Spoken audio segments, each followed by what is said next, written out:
एक बार एक गांव में एक बूढ़ा रहता था जिसका नाम था रमेश। वह तरह तरह के पापड़ बनाकर बेचता था। रमेश का स्वभाव बहुत ही मददगार और अच्छा था। उस गांव में कोई पापड़ वाला नहीं था। कुछ ही दिनों में रमेश का व्यापार बढ़ने लगा और कुछ दिनों बाद उसने अपने घर के बाहर एक नई दुकान लगाई, जहां से वह पापड़ बेचने लगा। रोज की तरह रमेश अपनी दुकान में पापड़ बेच रहा था जब वहाँ पर एक विकास नाम का व्यक्ति आया। एक पापड़ का पैकेट कितने का है? एक पैकेट 10 रुपए का है बेटा। ठीक है, मुझे एक पैकेट आलू पापड़ का चाहिए। रमेश ने एक आलू पापड़ का पैकेट उसे दिया। विकास ने रमेश को 20 रुपए दिए और रमेश ने 20 रुपए अपने गल्ले में रखे और रमेश ने विकास को 10 रुपए वापस किए। विकास ने देखा रमेश का गल्ला पैसों से भरा है। रमेश के गल्ले में बहुत पैसे हैं। किसी तरह मुझे उस गल्ले में से पैसे निकालने होंगे, लेकिन कैसे? विकास ने सोचा कि मैं रमेश से पानी मांगता हूँ। रमेश गल्ला खुला छोड़कर विकास के लिए पानी लेने गया। रमेश के आने से पहले मुझे उस गल्ले में से पैसे निकालने होंगे। जैसे ही विकास ने गल्ले की तरफ हाथ बढ़ाया, तभी रमेश वापस आ गया। तुम मेरे गले में से पैसे क्यों निकाल रहे हो विकास? कुछ देर तक उन दोनों में बहस चली और रमेश ने कहा, पंचायत तय करेगी यह पैसे किसके हैं। अब मुझे पंचायत में बताना पड़ेगा कि ये मेरे पैसे हैं। विकास अभी छोटा है और अगर पूरी पंचायत के सामने गलत साबित हुआ तो उसके लिए अच्छा नहीं होगा।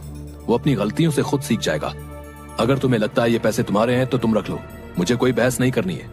विकास यह सुनकर बहुत खुश हुआ और वहाँ से चला गया। वह घर पहुंचकर उन पैसों को गिनने लगा। लगता है रमेश पापड़ बेचकर बहुत पैसे कमाता है, तभी उसने अपने पैसे मुझे दे दिए। मैं भी पापड़ बनाकर बेचूंगा। अपने पैसों में रमेश से चुराए हुए पैसे जोड़कर उसने नई सामग्री ली और पापड़ बनाने शुरू किए। रमेश की दुकान के ठीक सामने विकास ने अपनी दुकान लगाई।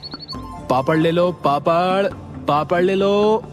रमेश ने देखा कि इसने मेरे पैसों से अपनी दुकान मेरी दुकान के ठीक सामने लगाई है, लेकिन फिर भी जो रमेश के ग्राहक थे वह उसी से पापड़ लेते थे, न कि विकास से, क्योंकि विकास एक नया व्यापारी था। लोग उसकी दुकान से पापड़ नहीं ले रहे थे और इसके चलते पापड़ रखे रखे खराब होने लगे। विकास बहुत दुखी हो गया था। मेरे बनाए हुए पापड़ खराब हो रहे हैं, इन्हें कौन खरीदेगा? ऐसा बहुत दिनों तक चलता रहा और विकास का व्यापार बंद हो गया। विकास के पास खाने के लिए भी पैसे नहीं थे। वह दुख में सारा दिन दुकान पर ही बैठा रहता था। रमेश यह सब देख रहा था। रमेश से विकास का दुख देखा नहीं गया और वह उसकी दुकान पर गया। विकास ने रमेश को देखकर भी अनदेखा किया। विकास, तुम क्यों दुखी हो? तुम पापड़ की पनिया बदल क्यों नहीं रहे हो? विकास ने रमेश को पूरी बात बताई। विकास, चिंता मत करो, इस बार जैसे मैं बताऊंगा वैसे ही पापड़ बनाना। मैं तुम्हें पापड़ की सामग्री खरीदने के पैसे भी दूंगा और जब तुम्हारा व्यापार चलने लगेगा तब तुम मेरे पैसे वापस लौटा देना। मैंने आपके पैसे चुराए, आपकी दुकान के सामने अपनी दुकान लगाई और आप फिर भी मेरी मदद कर रहे हैं। मैं ऐसा बर्ताव दोबारा फिर कभी नहीं करूंगा। जैसा रमेश ने बताया, विकास ने वैसा ही किया और जल्द ही उसका व्यापार बढ़ने लगा। विकास ने रमेश के सारे पैसे वापस लौटा दिए। अब हर काम ईमानदारी से करना विकास। आपकी अच्छाई के कारण आज मैं अच्छे से व्यापार कर पा रहा हूँ। आज से मैं आपकी मदद करूंगा और आसपास के गांव में भी पापड़ प्रसिद्ध कर दूंगा। रमेश ने विकास की बात मानी और पापड़ आसपास के गांव में बहुत प्रसिद्ध हुए।